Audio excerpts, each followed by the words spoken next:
ओम शांति।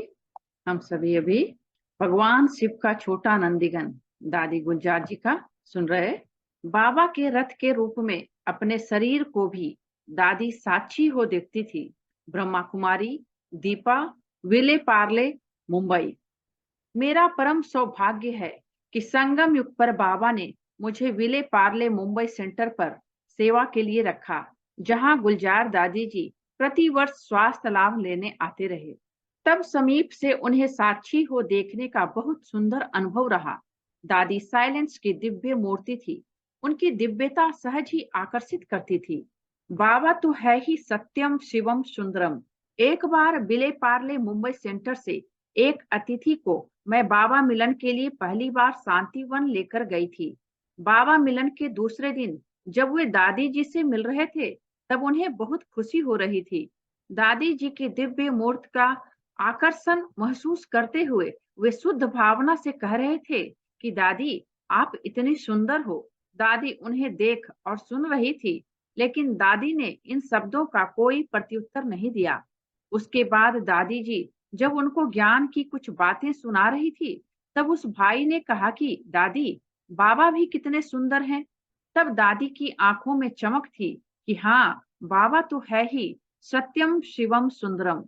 दादियों की चिटचैट। दादी जी सदैव देह के भान से न्यारी रहती थी। उनमें न्यारेपन का बहुत वर्षों का अभ्यास नजर आता था। एक बार उनके कॉटेज में बाबा मिलन के लिए उनको तैयार कर रहे थे। दिखाई तो दे रहा था कि दादी बैठी है और तैयार हो रही है, लेकिन दादी का इतना न्यारापन था कि यह बाबा का रथ तैयार हो रहा है। अपने आप को बाबा के रथ के रूप में साक्षी होकर देख रही थी। बाबा मिलन के बाद दादी जी को दादी जानकी जी कॉटेज में लेकर आते। इस समय कुछ भाई बहनें भी साथ होते। दादी जी के वाइब्रेशंस तो हैं ही शुद्ध, और अभी अभी बाबा का अवतरण हुआ है, तो वे वाइब्रेशंस बहुत शक्तिशाली होते थे। एक बार आपस में दोनों दादियों की चिटचट चल रही थी। जानकी दादी ने दादी से पूछा, बाबा ने आपको ज्यादा प्यार किया है या हमें? तो गुलजार दादी बहुत प्यार से दादी जानकी को कह रहे थे कि दादी, आपको प्यार किया। आप बाबा के मुरब्बी बच्चे हो, आप निमित्त हो। फिर जानकी दादी जी ने उन्हें कहा कि देखो दादी, आप में कितनी लाइट है, कितनी चमक है। तो गुलजार दादी ने कहा, दादी, बाबा आए थे ना, इसलिए। सूक्ष्म में भी दादी ने कभी क्रेडिट नहीं लिया। हमेशा कहा, बाबा आए थे, बाबा का रथ है, बाबा कार्य करा रहे हैं, बाबा अपना प्रोग्राम बताएगा। दादी को सभी बाबा वाली दादी कहते थे। हम कई बार कहते थे कि दादी, आपको देखते हैं तो बाबा ही बाबा दिखाई देता है। तब दादी सदा कहती कि यह बाबा आपको अनुभव करा रहा है। दादी ने निरहंकारी रहकर सदा बाबा को आगे रखा। दादी आखिरी 3 वर्ष स्वास्थ्य लाभ के लिए गाम देवी सेंटर में रहे। वहां एक बार आशा दीदी और ब्रिजमोहन भाई जी दादी से मिलने आए थे। बाबा मिलन के 1-2 दिन पहले डॉक्टर ने छुट्टी नहीं दी थी, इसलिए दादी मधुबन नहीं गए थे। उस समय ब्रिजमोहन भाई जी ने बड़ी रमणीकता से, बहुत प्यार से कहा, दादी, बाबा आएगा। हम सब दादी को देख रहे थे और सोच रहे थे कि दादी कहेगी कि बाबा नहीं आएगा, क्योंकि दादी तो मुंबई में है। लेकिन दादी ने बड़े प्यार से कहा कि वह तो बाबा का प्रोग्राम है ना, बाबा बताएगा। नीलू बहन ने कहा कि दादी, आप तो बाबा का रथ हो, आप तो गाम देवी में हो, हमें छुट्टी नहीं है मधुबन जाने की, तो आप कह सकते हो ना कि बाबा नहीं आएगा। फिर भी दादी ने कहा कि नहीं, बाबा अपना प्रोग्राम बताएगा, मैं बाबा का रथ हूँ। इस भान से भी दादी अपने को न्यारा रखते रहे। दादी ने यह नहीं कहा कि मैं रथ हूँ, यहाँ बैठी हूँ इसलिए बाबा नहीं आएगा। नहीं, इतना न्यारापन बाबा को हमेशा आगे रखती, बाबा की ही हमेशा याद दिलाती थी। अंतिम 3 साल दादी जी किसी के साथ बैठकर ज्ञान की रूह रिहान नहीं कर सकती थी, लेकिन साइलेंस पावर ऐसी थी जो कोई भी आत्मा, विशेष डॉक्टर्स, चाहे किसी भी धर्म, किसी भी विचारधारा के हों, लेकिन हरेक को यह अनुभव होता था कि हम जो संकल्प लेकर दादी जी के पास जाते हैं वह पूरा हो जाता है। दादी जी से हमें प्राप्ति का अनुभव होता है। दादी हमेशा अपने को स्टूडेंट लाइफ में देखती थी। एक बार मैं मधुबन में दादी कॉटेज में थी और नीलू बहन दादी को भोजन करा रही थी। दादी को खिड़की से हरियाली आदि देखना अच्छा लगता था, तो वहीं भोजन कर रही थी और बाहर भी देख रही थी। उन दिनों दादी बाबा मिलन के एक दिन पहले क्लास कराती थी। उस दिन शाम को दादी का क्लास था। कुछ माताएं दादी से मिलने के लिए दादी कॉटेज की तरफ आ रही थी, तो बाहर खड़े सिक्योरिटी वाले भाई ने उन्हें मना करते हुए कहा कि दादी नहीं मिलेगी, आज उनका क्लास है। वे माताएं वापस जाने लगी तो दादी ने नीलू बहन से कहा कि वे बुढ़िया दादी को मिलने आई थी। नीलू बहन ने बहुत प्यार से कहा, दादी आप बूढ़े नहीं हैं। दादी ने प्यार से नीलू बहन को देखा और फिर कहा कि हाँ, शरीर वृद्ध हो गया है, पर दादी तो विद्यार्थी है। तो दादी हमेशा अपने को स्टूडेंट लाइफ में देखती थी और इसलिए ज्ञान और योग की पढ़ाई के उमंग में हमेशा रहती थी। दादी की बहुत सुंदर डायरी होती थी, जिसमें दादी अपना मनन चिंतन, मुरली आदि लिखती थी। दादी की अलमारी में भी उनकी डायरी, किताबें आदि बहुत व्यवस्थित रूप से रखी होती थी। ज्ञान योग का लिटरेचर, ज्ञान अमृत आदि दादी बड़े प्यार से पढ़ती थी। मुरली और उनका चश्मा तो हमेशा सामने ही रहता था। दादी से मिलते तो परिस्थिति लाइट हो जाती थी। बाबा दादी के तन में आते, मुरली चलाते, फिर जब दादी अपने कमरे में आती तो जैसे ही समय मिलता पहले वह मुरली पढ़ती, उस पर मनन चिंतन करती कि बाबा ने यह कहा, आज यह कहा। बाबा की हर एक बात को अपने अंदर धारण करने की जो उनमें लगन थी, वह विशेष सभी दादियों में हमने देखी है। बाबा की याद में समाये हुए अपने स्वरूप से वे साइलेंस से ही हमें सब कुछ कह देते थे। कई बार कोई बात, कोई विघ्न, समस्या आदि हमें दादी को कहनी भी होती, तो जैसे ही दादी के समीप जाते महसूस होता कि बाप दादा सम्मुख है। जैसे बाप दादा से मिलते वक्त सारी बातें भूल जाती थी और शक्ति हम में भर जाती थी, ऐसे ही दादी से मिलते तो परिस्थिति लाइट हो जाती थी। दादी की अवस्था नेचुरल रूप में बहुत ही लाइट और माइट स्वरूप थी, निसंकल्प अवस्था थी। दादी तो ओके है। स्वास्थ्य संबंधित जो भी उनके उपचार, दवाइयां, डॉक्टर्स आदि होते, दादी उनके बारे में कभी नहीं पूछती थी कि क्या रिपोर्ट आई है, डॉक्टर ने क्या कहा, कभी नहीं। डॉक्टर पूछते, दादी आप कैसे हो, तो हमेशा कहती दादी तो ओके है। वे भी महसूस करते कि इतना शारीरिक कष्ट है, पैरामीटर्स ऊपर नीचे हो रहे हैं, फिर भी दादी हमेशा कहती थी दादी बिल्कुल ठीक है। इतना कर्म भोग होते हुए भी उसकी महसूसता दादी में हमने कभी नहीं देखी। दादी साइलेंस में रहती थी। महसूस होता था कि बाबा के साथ कंबाइंड है, बाबा के साथ गुप्त रूप में किसी न किसी बेहद की सेवा में उपस्थित है। इतना समय एक ही कमरे में रहते हुए, कर्म भोग होते हुए भी दादी की अवस्था हल्की थी। बाबा कहता है कि मनसा सेवा के द्वारा बाबा से कंबाइंड रहकर विश्व कल्याणकारी बन सारे विश्व का भ्रमण करना है। इसे प्रैक्टिकल में दादी जी को हर समय करते देखा। हर परिस्थिति में दादी की साइलेंस अनेकों को आकर्षित करती थी। उनके पास पहुंचते ही हमारा मन भी बिल्कुल लाइट, निश्चिंत, निसंकल्प हो जाता था। दादी निमित्त मात्र शरीर में थी। अंत के 3 साल दादी का कमरा और वह पूरा ही फ्लोर ऐसे लगता था जैसे सूक्ष्म वतन है। दादी के वाइब्रेशन से ऐसे लगता था कि दादी मुंबई में नहीं बल्कि वतन में है। दादी के सम्मुख होते या बैठते तो लगता हम भी वतन में हैं। दादी ने पुरुषार्थ कर दिखाया कि कैसे निसंकल्प और अशरीरी अवस्था का बहुत वर्षों का दादी का अभ्यास था। दादी निमित्त मात्र शरीर में थी। कभी भी डॉक्टर आते या कोई बात करते तो दादी उन्हें रिस्पॉन्स जरूर देती थी, परंतु फिर तुरंत बाबा के पास पहुंच जाती। हर प्रकार का रोल, चाहे पेशेंट का हो चाहे कोई अन्य रोल, दादी ने बाबा की याद में रहकर परफेक्ट निभाया। बाबा के साथ वतन में रहते भी दादी आज भी हमें लाइट माइट दे रही है। दादी की दृष्टि हम में बहुत शक्ति भरती रहती है। नेक्स्ट है, आध्यात्मिकता के साथ साथ प्रशासन में भी कुशल थी दादी जी। ब्रह्मा कुमार, सीए ललित भाई, शांतिवन, आदरणीय दादी हृदय मोहिनी जी यानी दादी गुलजार जी का मात्र 9 साल की उम्र में रूहानियत से भरा अविनाशी फाउंडेशन पड़ा। जब तक मैं उनके संपर्क में आया तब तक वह एक वट वृक्ष की तरह शोभायमान हो रही थी। दादी जी के नजदीक जाते ही विशेष खुशी, आनंद, निश्चिंतता की अनुभूति होती थी। दादी जी प्रायः मन का मौन, संकल्पों का मौन रखने का अभ्यास करती थी, जिस वजह से उनकी परख शक्ति बहुत तेज थी।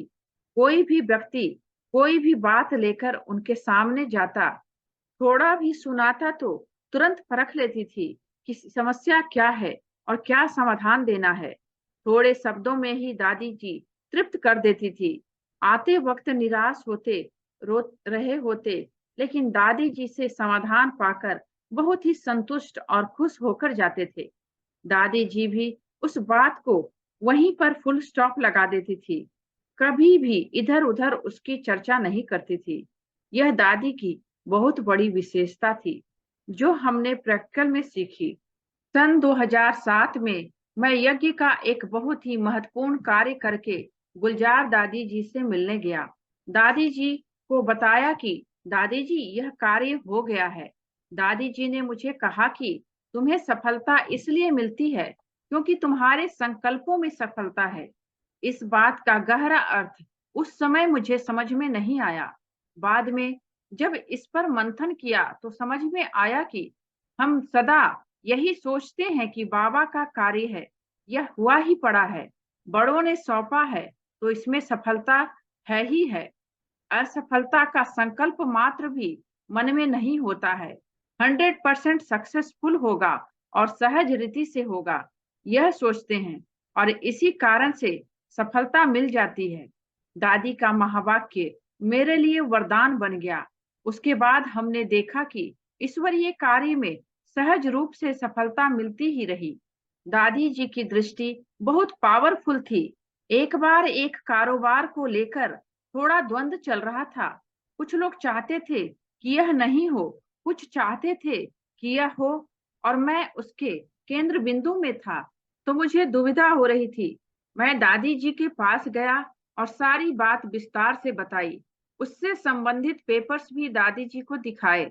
दादी जी ने कहा, आप मुझे कल मिलना। मैं दूसरे दिन दादी से मिलने गया तो दादी जी ने कहा कि जब सभी इससे खुश हैं, सभी को इससे कुछ समाधान मिल रहा है, तो इसे कंटिन्यू रखो। बाकी जो थोड़ा दूसरा विचार रखते हैं उन्हें मैं समझा दूंगी। ऐसे कहकर यज्ञ में एक बहुत अच्छा सिस्टम दादी जी ने शुरू करवाया। दादी जी सिर्फ आध्यात्मिक क्षेत्र से सरोकार नहीं रखती थी, आध्यात्मिकता में तो वे सर्वोपरि थी ही, साथ साथ प्रशासन में भी दादी जी उतनी ही कुशल थी। प्रजापिता ब्रह्मा कुमारी ईश्वरीय विश्वविद्यालय की मुख्य प्रशासिका तो थी ही, साथ में दिल्ली जैसे महत्वपूर्ण जोन की इंचार्ज थी, कुछ विंग्स की चेयरपर्सन भी थी। इस नाते से आध्यात्मिकता समाये हुए प्रशासन का जो कार्य करती थी उसमें प्रशासन बहुत अच्छा होता था। सभी संतुष्ट रहते थे और सरल विधि से सभी कार्य संपन्न हो जाते थे। दादी जी को शारीरिक रूप से कुछ पेपर आए। हम उन दिनों में भी मिले, लेकिन दादी जी के चेहरे पर हमने बीमारी का कोई असर कभी नहीं देखा। हमने सदा ही उन्हें रूहानियत से भरपूर देखा। उस परिस्थिति में भी बात सुन रहे हैं, शुभ भावना भी रख रहे हैं, समाधान भी दे रहे हैं, ऐसा हमने पाया। हम अनुभव कर सकते हैं कि दादी जी का जो बचपन से फाउंडेशन पड़ा था, उसके कारण वे हर परिस्थिति में मायाजीत, विजयी, कर्मातीत बनकर रही। मेरा तो 1000% सौभाग्य रहा जो दादी जी की पालना लेने का अवसर प्राप्त हुआ। मैंने अपने जीवन में दादी जी की शिक्षाओं को अपनाते हुए इस आध्यात्मिक जीवन को आगे बढ़ाया है। नेक्स्ट है, दादी गुलजार जी का स्नेह और उनकी शांत मूर्त बहुत आकर्षित करती थी। ब्रह्मा कुमार, डॉक्टर मोहित, दिल्ली। कभी कभी जीवन में ऐसे अद्भुत पल आते हैं, ऐसे अद्भुत व्यक्तित्व आते हैं जिनके प्रति अपने मन के उद्गारों को शब्दों में पिरोना असंभव होता है। हमारे जीवन में ऐसी ही अद्भुत व्यक्तित्व रही परम आदरणीय गुलजार दादी जी। परमात्मा के प्यार की अनुभूति दादी जी के द्वारा हुई। दादी गुलजार जी से हम 6 वर्ष की आयु में पहली बार मिले, तब वे दिल्ली जोन की इंचार्ज थी। दादी के पास हम बच्चे कभी उनके कमरे में, कभी उनकी गोदी में, कभी उनके आसपास दौड़ते हुए चले जाते थे। हमें उस आयु में ना ज्ञान से ज्यादा मतलब था, न किसी और चीज से, लेकिन दादी जी का स्नेह और उनकी शांत मूर्त हमें बहुत आकर्षित करती थी। उन्हें देखने से ही सुकून सा महसूस होता था, कोई शक्ति हमको खींच रही है ऐसा लगता था। परमात्मा के प्यार की अनुभूति हमें दादी जी के द्वारा हुई। जब हम पहली बार मधुबन गए, तब बहुत सुंदर रूप से हमारे माता पिता को दादी ने यह शिक्षा दी, ये आपके 2 बालक बाबा के बच्चे हैं, आपके नहीं हैं, लेकिन इनकी पालना आपको बहुत प्यार से साक्षी होकर करनी है।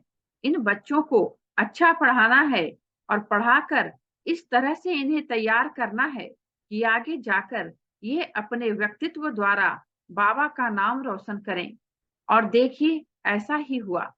बाबा को साथ लेकर जाया करो स्कूल। जब भी कोई बात होती तो हम प्यार से उड़कर दादी के पास चले जाते। कभी कोई सफलता होती, कभी कोई स्कूल की बात होती, तो हम कहते, दादी हम आ रहे हैं। दादी भी बड़े प्यार से कहते कि आ जाओ। जब हम स्कूल में पढ़ते थे तो दादी ने प्यार से बुलाकर हमें कहा, देखो मोहित, जब भी तुम स्कूल जाते हो ना, तो अकेले मत जाया करो, हमेशा बाबा को साथ लेकर जाया करो, इसमें तुम्हें बहुत आनंद आएगा। आज इतने लंबे जीवन काल में एक भी दिन ऐसा नहीं गया कि मैं घर से बाहर बाबा के बिना निकला हूँ।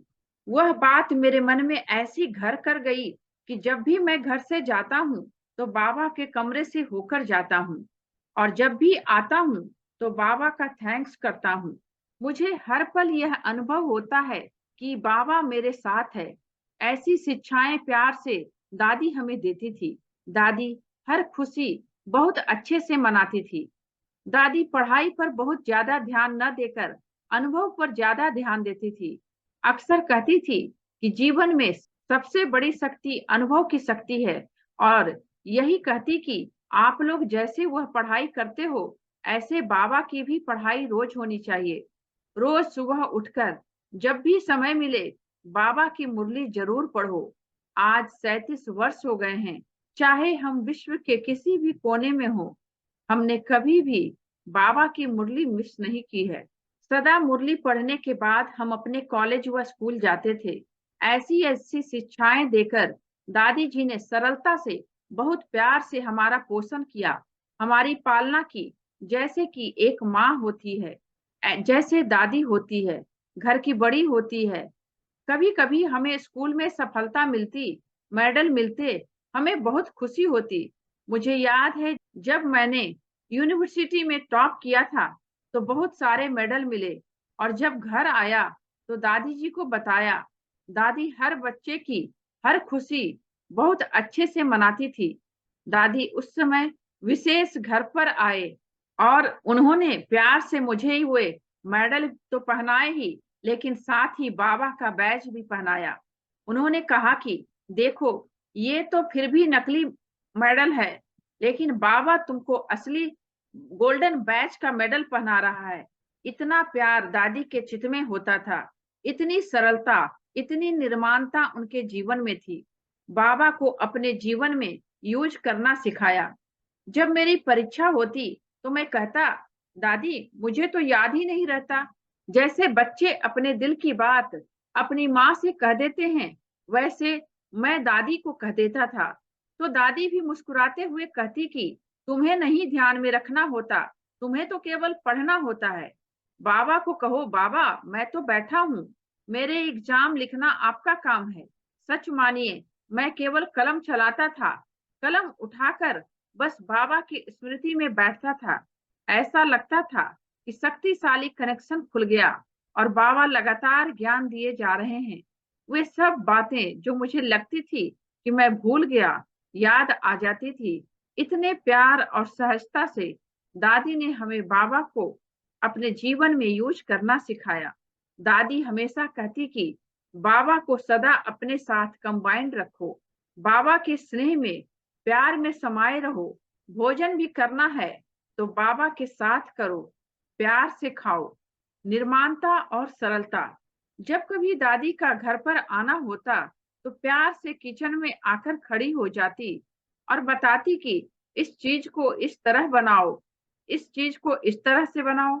विश्व महाराजा महारानी बनने वाली ऐसी श्रेष्ठ आत्मा कितनी निर्माणता और सरलता से हर कार्य को स्वयं कर दिखाती थी।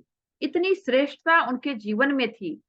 दादी भोजन कर रही होती और हम यदि आसपास घूम रहे होते तो अपनी थाली में से हमें एक कौर जरूर खिलाती, हमेशा खिलाती। वह स्मृति आज भी मन में अंकित है। बहुत खुशी, बहुत आनंद, बहुत सुकून की अनुभूति होती है जब हमें वो पल याद आते हैं। योग की शक्ति का प्रैक्टिकल प्रयोग। एक बार मेरी एक बीमारी की बहुत सारी दवाइयां चल रही थी, रोज के 13-14 इंजेक्शन लग रहे थे, सर्जरी भी हुई, लेकिन उसके कुछ महीने बाद फिर वही लीजन हो गया। तो मुझे थोड़ी चिंता हुई। मैं दादी से मिलने गया। दादी अपने कमरे में बैठे हुए थे। उन्होंने कहा, बीमारी तो है ही नहीं, यह तो बाबा देख लेगा। तुम योग का प्रयोग करो। रोज सवेरे उठकर बाबा की याद में एक ग्लास में पानी लेकर उसमें माखी यानी कि शहद डालो और बाबा की स्मृति से उसे चार्ज करो, फिर वह पी लो। यह कार्य मैंने लगातार 1 साल तक किया और मेडिकल साइंस जिस बीमारी का कारण नहीं बता पा रहा था, अधिक से अधिक दवाइयां मिलने पर भी जो ठीक नहीं हो पा रही थी, बाबा की योग की शक्ति से वह लीजन ही ब्रेन से गायब हो गया। योग की शक्ति को प्रैक्टिकल स्वरूप में प्रयोग करना हमें दादी ने सिखाया। जब दादी शारीरिक रूप से बीमार थी तो दादी हमेशा डॉक्टर से पूछती थी, आपका स्वास्थ्य कैसा है, आप बताओ, आप ठीक हो? तो सभी हैरान हो जाते थे कि एक पेशेंट डॉक्टर से पूछ रहा है कि डॉक्टर का स्वास्थ्य कैसा है। बाबा की शिक्षाओं का प्रैक्टिकल स्वरूप, प्रैक्टिकल उदाहरण, सहज योगी जीवन हमने दादी में देखा। भोजन परोसने की सेवा। एक बार हम 15 अगस्त को अपने परिवार के साथ पिकनिक पर गए। दादी ने हमें निमंत्रण दिया था। हमने बहुत मजे किए, हंसी की, खेल-पाल किए, पतंग आदि उड़ाए। उसके बाद भोजन का समय आया तो हम सब बैठे और दादी को भी बैठने को कहा। दादी ने कहा, हर बार आप सब दादी को खिलाते हैं, आज दादी आप सभी को खड़े होकर के खिलाएगी। इतनी श्रेष्ठ आत्मा, इतनी निर्माण। दादी बैठे ही नहीं, उन्होंने सारे परिवार को बिठाया, हाथ में बर्तन लेकर एक एक को अपने हाथ से थाली में सब्जी परोसी। यह देखकर मेरा दिल भर आया कि यह भी परम सौभाग्य है कि स्वयं दादी हमें भोजन परोस रही है, भोजन खिला रही है। बाबा कहता है कि हमें जीवन में निर्माण होना चाहिए। उसका उदाहरण दादी के जीवन में देखा। रमणीकता की मूर्ति। दादी जी न सिर्फ ज्ञान सुनाती परंतु रमणीकता की भी मूर्ति थी। दिवाली के दिन हम घर से थोड़ा बहुत पूजन करके भोग लगाकर सीधा दादी के पास दौड़ते थे, पांडव भवन में जाते थे। दादी की चौपाल बहुत बड़ी सस्ती थी, हम सब रास करते थे। दादी भी हमारे साथ रास करते थे। उनके साथ वहां पर पटाखे, दीपदान आदि द्वारा बहुत सुंदर दीपावली मनाते थे। होली पर हम दादी के पास जाएं और दादी अपने हाथ से गुलाल न लगाएं या हम पर रंगित पानी न डालें, ऐसा हो ही नहीं सकता था। इस तरह दादी के जीवन में रमणीकता भी बहुत देखी। दादी की विद्वता। एक बार हम दादी जी को घर ले जा रहे थे कि आइए हम भोजन साथ ही करेंगे, तो ट्रैफिक बहुत था। 15-20 मिनट के रास्ते में करीब 1 घंटा लग गया, परंतु दादी ने हमसे ज्ञान युक्त पहेलियां पूछनी आरंभ कर दी। गाड़ी मैं चला रहा था, साथ में लौकिक बहन मोनिका थी। आधा पौना घंटा दादी की पहेलियां, हमारे जवाब, इससे रमणीकता और रूहानियत से परिपूर्ण जो वातावरण गाड़ी के अंदर बना, उससे हमें समय का पता ही नहीं चला और हम घर पहुंच गए। घर पर बाबा के कमरे से होकर निकले तो दादी कहती है, यह तो बहुत प्यारा बाबा का घर है, वंडरफुल घर है। ऐसा लगता है जैसे कि बाबा स्वयं यहाँ पर रहता है। फिर दादी ने एक बहुत सुंदर गिफ्ट दिया। दादी ने कहा, बाबा के घर से गिफ्ट आई है। हमने स्वीकार किया और रख दिया। तो दादी ने कहा, नहीं, इसे अभी खोलो। दादी ने अपने हाथ से खोला। उसमें टी सेट था, कप प्लेट्स और डिनर प्लेट्स भी थे। दादी ने कहा कि मैं खोलकर इसलिए रख रही हूँ ताकि यह आप किसी और को न दो। जब भी इस सेट को आप यूज करोगे तब आपको बाबा की याद आएगी। हम सब मुस्कुराते रहे और दादी जी की इस विद्वता पर बहुत मोहित हुए। दादी का स्वास्थ्य कुछ ऊपर नीचे होता तो हमें उनसे मिलना बहुत सहज होता था, क्योंकि दादी हमारे पिताजी के पास ही आती थी। जब दादी को थोड़ी बड़ी बीमारी हुई तो उनके साथ पांडव भवन में कुछ वक्त गुजारने का, रात को रुकने का भी हमें मौका मिला। हमने देखा तब भी दादी बहुत शांत रहते थे। उन्हें देखकर कोई नहीं कह सकता था कि उन्हें कोई बीमारी भी है। हमेशा पावरफुल वाइब्रेशन, पावरफुल वातावरण, बहुत आनंद की अनुभूति होती थी।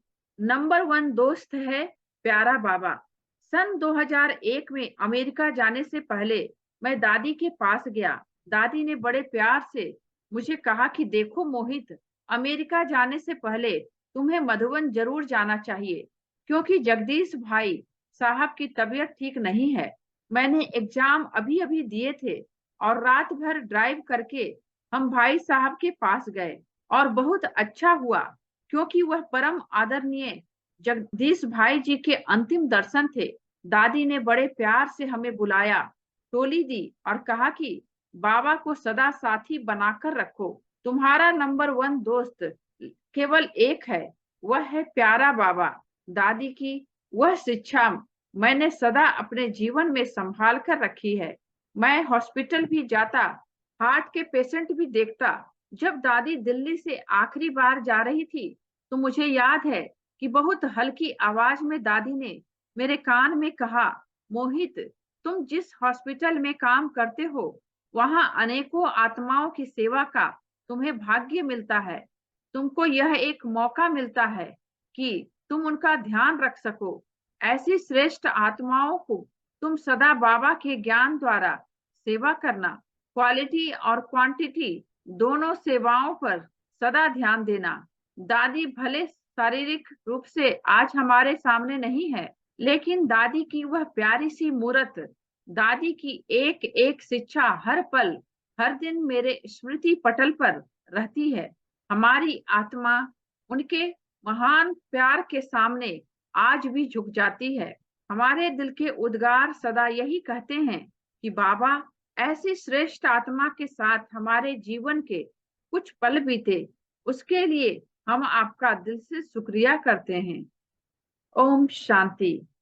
आज के लिए बस इतना ही। इसके आगे हम अगले वीडियो में पढ़ेंगे। थैंक यू बाबा का और थैंक यू आप सबका। ओम शांति।